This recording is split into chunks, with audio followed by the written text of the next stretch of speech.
Hey everyone, and welcome to Already Cancelled. I am Peter, that is Tara, and we are going to talk about the Twilight Zone Season 1, Episode 19. It's called The Purple Testament. So, full spoilers for the episode as always. And so it's a war episode. Our main character is a soldier named Phil Riker, and I feel like the name Riker probably stuck out in your mind. It's a good name. Although he's not the main character, actually. He's the captain. The guy we actually follow is Fitzgerald. He's Fitz. Yeah, the guy from Bewitched is Riker. Yeah. So this is IMDb letting me down already and putting them in an order that I do not see as is the correct order. But I guess he's a bigger star, and that's why he's got top billing. Yeah. So now this episode is about a soldier who all of a sudden can see who is going to die next. He gets he looks at someone's face and he sees like a sort of glimmer of light hit their hide. Not their hide. Their hide's their ass. The skin. Yeah. Because there's like a glow or something that happens. I'm trying to think of a synonym. I've said face like 4 times, or I'm trying to think of a synonym for face. Give me another word for face. Your kisser. Yeah, I mean, they're in the Philippines. They're probably nice and tanned. Got a good hide going. Yeah. Okay. So he confirms this with himself because they come back at the start of the episode from a mission, and the 4 that died are the 4 that he expected to die, and he had it written down, and he tells his commanding officer, and his commanding officer says, "Nah, you must have written this down after, it must be a coincidence, there's this, whatever." But as the episode goes on, he is convinced time and time again that he is seeing who is going to die, and I don't think it's necessary. I immediately, I had seen all season 1 before, like I've said in the past, but I didn't really remember a lot of the episodes, and I definitely didn't remember this one. But as soon as the premise of the episode became clear, and the exposition at the start, I went, well, clearly the final beat of this episode is him seeing his reflection and seeing his own face with this light on it. That is obviously how this is going to go, because why wouldn't it? Yeah, I mean, of course. I think it was just kind of like it was a fine episode, but maybe it's because I wasn't really all that into it that I didn't speculate about what the future will hold for it. I was thinking like it's awfully similar to The Dead Zone, the Christopher Walken film. Well, he sees how people die. Oh, I've actually seen that movie. Yeah. So I know it's a TV show. He used to play it on TV all the time. I wasn't like a super big fan of this one either. Like, it's not a bad episode necessarily, but it's not a really good episode either. It's kind of lacking like not a twist. I don't want to say a twist because I feel like not everything needs a twist. Not even Twilight Zone does, but it's lacking like an actual arc. I feel like he doesn't really learn anything or go through like a change because of what his power is. He just kind of, it keeps happening until it's himself, and I guess the whole point is that war is awful and people just keep dying and eventually it'll be you. But there's no like turning point in the story. I heard that Rod Serling was in the Philippines during World War II and did see like his friends die. So maybe that was like some influence for this episode. I don't know if he wrote it or not. I can tell you he did. Okay. So yeah, clearly then that's it. I mean, one of the things when you look at old war footage is that they're just, faces. They could be anybody. It's hard to put a person like in that spot in your mind because you just see unknown soldiers just going off to die. And it is kind of, cool to see. That's why I like war movies. I like seeing things from the soldier's perspective to give these blank faces like actual character and a life that you can relate to and be like, make their sacrifice mean more. And I think maybe the glowing thing kind of helped with that too. We're just like, oh, this does mean something that he's about to die. Oh. Yeah, I felt like it didn't have much of. I don't want to say it didn't have a point because it has a point. I mean, the point is war is awful and death is awful. Like just to put it. Yeah, they even say it in there. Yeah, but like it doesn't feel like it has like because most Twilight Zone episodes, or not even just most stories, right? The way a story is normally written is that a character goes through an arc and learns something about themselves or overcome something to achieve something.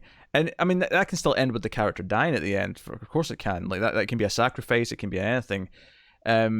And I'd be fine with this if like, let's say the character's core thing, like his core like obstacle as a character in this episode was that he can't accept the possibility that he's going to die, or like he can't accept his own fate.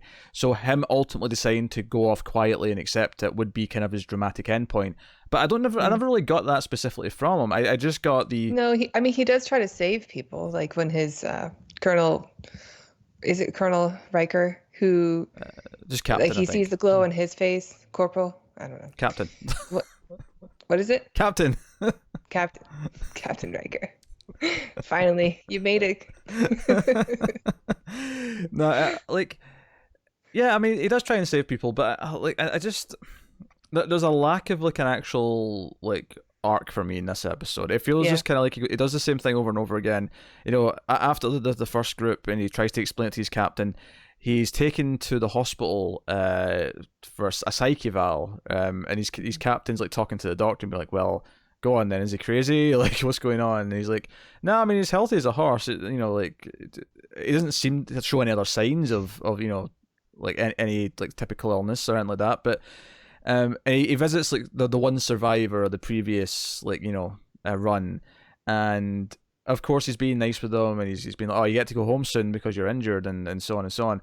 And then of course he sees the light hit his face, and it's this shocking thing, and it makes him really upset. And then we find out very soon that no, that's him. He's dead. And he has to tell his captain this. And of course, then the captain is next because the captain has gone out on this mission. He's been told to stay behind because he basically because of this, because he's seen as unfit to actually go into combat. And he tells his captain, "No, I see it in your face." And the captain maintains that he doesn't believe him and he has to just do what he does. But he leaves his photographs of his family and his dog tags, his wedding ring. Well, maybe not his dog tags, but his wedding ring for sure. So he and arguably, like, he in some ways has more of a story because he does accept his fate, and it's kind of uncertain to him still. But he because I think most people, if you go into like a war like this, you sort of go in knowing there's a very good chance I'm going to die. It could be any day. Yeah. Like I could die any day during this war. I'll be lucky if I come home. And some of the soldiers, they do, like, they ask him, like, "Do you see it in me? Is it my time?" Like, maybe it would be comforting to know if this run you're going to make it or not. Yeah, well, I think it wouldn't be. I think because obviously once this comes up and the captain says, "No, that'd be silly, wouldn't it? That's nonsense." And Fitz agrees with him. And I think that the point, arguably, the episode, and certainly the point of this scene, is that no, we can't know who's going to live and who's going to die, because that would drive us all. If someone could know, and you could find out, like, you'd become obsessed with, is this, like, you have to not know, so you'll just focus on doing the mission, doing the job, doing whatever it is. Yeah. And if that's the point, then okay. But the weird thing about Fitz is the way he dies at the end is that he's not even getting into a mission. He's been driven back to the hospital so he can go home. And he sees like the driver that's going to drive him and his own face in the reflection, and they go off, and I guess it's maybe meant to be the stark reality of war, where no one even knows that he's dead. Like, the final scene of the episode is like the soldiers left in the camp. They hear a mine go off, and they're not sure if it was, is there an attack? Is it someone stepping in the mine? Is it what? Is it that truck that just left with Fitz on it? We don't know. And they just kind of go, well, shrug it off because, we don't have time to deal with it right now. That's war, though, right? Like, yeah, people die all the time. I mean, would it really matter if you had that ability?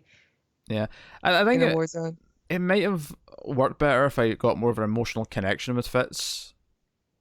I think it was kind of lacking that. I think it was lacking more of a personal touch, because let's say we got to know him for a couple of scenes before he started realizing that he was seeing who was going to live and die.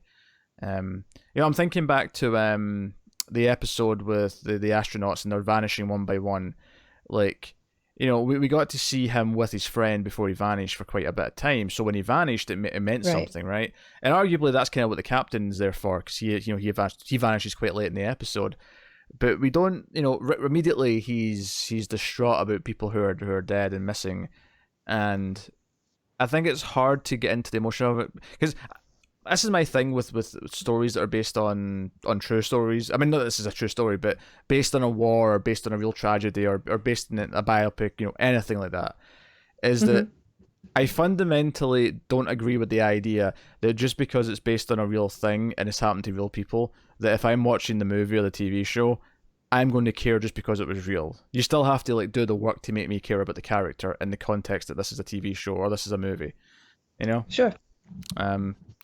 And some people probably think that's cold-hearted, but it just, it doesn't matter. I don't care if this was a real person. And in this case, it isn't, because it's just, it's a completely fictional story about a guy who can see... Yeah, but the setting is real. Yeah, the setting is obviously based on a real thing. Yeah, and even the show opens up with just a bunch of soldiers just coming out of a vehicle, and it's just... Rod Serling is talking about, all the faces, the faces of war. And you are following, basically two people throughout the episode, but it does feel like you're following a whole troop, which kind of makes things not so personal. Yeah, it does. Yeah. And again, war's grey, war's miserable, and there's some great war movies that really get the emotion out of it, but for me, when it doesn't do that, it is just grey and miserable, and I'm just kind of and obviously it's black and white. I know you don't have to tell me that. I'm not cracking a joke about the fact that it's a black and white. I'm just, the mood's grey and miserable. So I don't know. So for me, it was a very middle of the road episode. I appreciate how some of the scenes are shot. Although that scene at the start you were talking about with them all getting off the truck one by one, for some reason it did this dramatic freeze frame on the last person coming off the truck. Yeah. Was he important? Was he our main guy? I don't think so. I don't think so. I think he was some other random dude. It felt like a really weird stylistic choice that the show. Yeah. Did you like the reflection in the glass, the broken glass? Or was it really a reflection? It was just film over top of it. I'll let things like that slide. I think it's cute. Yeah.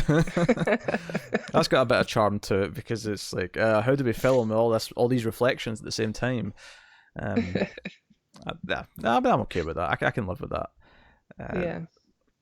Yeah, I agree. It's not a great or probably an episode that we'll remember after tonight, but it wasn't bad. It wasn't fever bad. Is that our benchmark now? The fevers, so far that's our first turd of an episode, I think, where we both didn't like it. That's the first turd. All right. I'm actually, me and Connor were kind of stumbled into rating a couple of episodes out of 10 on something, and I can't remember what it was. And it's something that might filter into the rest because we've not done it since. There's been several recordings since where we've not done it, but I feel like Twilight Zone is a show where we probably should just rate them episodes out of 10 because they're all standalone stories. As opposed to a serialized show where it's it's the middle part of this kind of thing. Yeah, we did rate them for a little bit in the beginning. Did we? And then dropped out. We both just stopped doing it. Hey, we still have 150 episodes to go. We can start rating them again. Oh yeah. Well, we got what? 17 left of this season, and then 4 more seasons. This season's so long. Yeah, and they're all this length except season 4, which is only half the length because all the episodes are twice as long. Oh, really? Okay. Yeah, so it's 18 40-minute or 40-something minute episodes. Oh, I didn't think I knew that. And then they went back to the half-hour format? Yeah, they realized that it wasn't a really smart idea. Paging 2019 Twilight Zone, maybe Rod Serling tried it and went, you know what, this isn't a good format for this show, and maybe people could learn from his own mistakes. He clearly was like, you know what, this isn't working, let's go back to the 25-minute episodes. Interesting. That'll be fun. Looking forward to getting to that in the next 6-7 years, however long it takes. Well, so it takes a year and it's 36 weeks, so it takes about 2/3 of a year to get through one season. So someone can work it out. Someone can work out how long it'll take before we get to season 4. I feel like probably around 2 years, yeah. Yeah, something like that. So anything else to add on this one? I feel kind of like I'm shortchanging people with this, but There's going to be some just okay ones that Yeah. don't have a lot to say, I guess. It's funny. Well, I say this all the time about movies, but like, it's much easier to talk about a movie that's terrible and then like dissect why it's terrible than it is to talk about something that's very middle of the road. And you can't. Well, it's middle of the road for this reason. Well, the reason why it's middle of the road is because there's nothing about it that stands out in either direction. So it's very hard to kind of talk about it. Yet you end up going, well, I guess it's okay. I mean, there's that. It's a pretty good impression of Connor.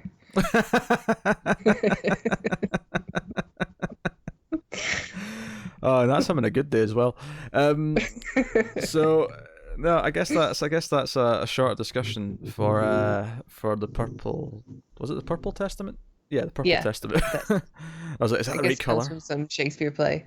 Yes, yeah, because he quotes it directly, doesn't he? At the end, I think Rod Serling does. So yeah, we always bring up what the next one's going to be. He comes in and tells us about the next one, which is called Elegy. We're back to having astronauts. Did you recognize the sound of this one? No. I didn't realize it was about astronauts. I thought he said it was about somebody living on Earth, but something's off. No, it just was like every episode of Twilight Zone. It was no. He said something. I don't think he said the word astronauts, but he said something about landing on a world that's like Earth, but something's not right. Okay. So. Here's the well, not the official description. IMDb's not official; it's usually submitted. But here's the IMDb description for the next episode, Elegy. 3 astronauts touch down on an asteroid where they discover a world of people that appear to be frozen in time. Confused, they theorize as to why everyone is motionless until a man springs to life and explains. Okay. Another asteroid. I love old sci-fi. As do I. What was it about the early 60s that everyone, like, writers seem to think asteroids could have atmospheres that we could live on? I guess if we don't know yet, or if we don't have the internet to check, then we could just make things up. Well, see if you go back and watch the French short film A Trip to the Moon from like 1910, which I actually made a point of watching because I watched the film Hugo, directed by Martin Scorsese, which actually ties into it in a way. And I love that movie, by the way. For me, Hugo is Scorsese's second best movie behind Taxi Driver, and I will attest to that. I was so surprised with how much I loved that film. It was a love letter to the dawn of cinema. I love it. Anyway, so Trip to the Moon, like, it's this, it's just about people building a rocket and flying to the moon. It's 1910 effects, so it's these silly like play sets and stuff. But for the time, they're doing a bang up job. But like what they were like theorizing happened on the moon, like what the moon was like in that short is like just been. I don't necessarily thought they thought this was real. They were just doing a fantasy, like, oh, maybe the moon's like this, so we'll do this wacky thing. Yeah. But it's like, nowadays people are like, no, the moon's like this, cold, desolate place with low gravity, and it's darkness and like. Yeah. It's a rock. It's a rock, yeah. We have a thought of what we have an idea. Everyone has an idea what the moon looks like. It's not made of cheese. There's no moon people living underground. That said, the Wallace and Gromit episode where they go to the moon to get cheese for the crackers is a good episode. It is, yeah. I know it well. Cheese Gromit. I can't do the accent. I wish I could. Yeah. How did we talk about Wallace and Gromit? Asteroid, that's what it was. So that is going to be the next episode of Twilight Zone, so you can join us for that. Or as Rod Serling always says at the end, he's always like, I hope we'll see you then, or join us for liftoff, or he always says something like, please come back next week, please don't let our ratings go. Yeah, he always tells you who is going to be starring, like he's really excited about it, but they're never names I recognize. Yeah, he did mention the writer though, because he mentioned Charles Beaumont. I remember him saying that. I wonder if we've had a Beaumont episode before. I think we have. I'm just clicking on his name. Then we had Richard Matheson a couple times. Yeah, I wonder how many Twilight Zone episodes he did. Let's find out. He did 22 episodes of Twilight Zone. Oh. Yeah. Over several seasons, but yeah, that's a decent amount. Yeah. So we'll see. That's a full season of TV in 2019 standards. Yeah, 2 if you're on Netflix. Yeah. Or HBO. So there you go. That is the Purple Testament. So, by all means, let us know what you thought of the episode in the comments below. If you want to support us financially, specifically, Tara's going to fill you in on those details. She's got all the hot scoops. That's right, folks. You can go to our Patreon page. It's patreon.com/MoutFuzzTV. You can donate as low as $1 per month, and that dollar gets you these episodes a week early. As we were finishing, I thought I had time for a drink, and I was like, "No, she's got a whole other bit to do." And now you're just finishing there. Okay. I wanted to stop while you were mid-sip. Yeah. Okay. It's just cruel. Yeah, so like and subscribe. If you want to support us by rating the audio podcast version on your Apple Podcasts or wherever else, you can do that. Now, admittedly, at the time of this going up, the audio feed's pretty new and it's not up to date with this yet. But by the time you hear this on the audio feed, obviously it is here. So, I think forgot that we even had that. Yeah, I think I put episode 8 up earlier this week on that, so it's catching up. I'm putting up 2 or 3 a week until it's caught up with the video versions. Yeah, Fuzz in the Zone is the name of the audio feed, should you want to go get that instead of the YouTube. Fuzz in the Zone, good name. Thank you. I'll take credit. Oh, pardon me. So, support us number of ways. So yeah, go watch other stuff we do. Listen to other podcasts we do. For example, you can check out the horror movie podcast Screams After Midnight, which I do with Tim. Timmy V, as he's known to the young hip kids.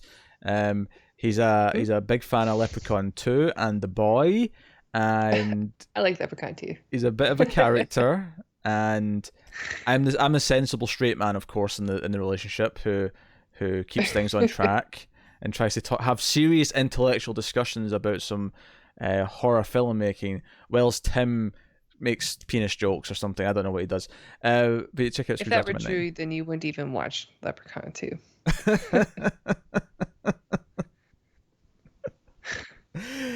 Real talk, Leprechaun 2 might be one of the funniest episodes we ever did of that podcast. It's pretty good. I have listened to it.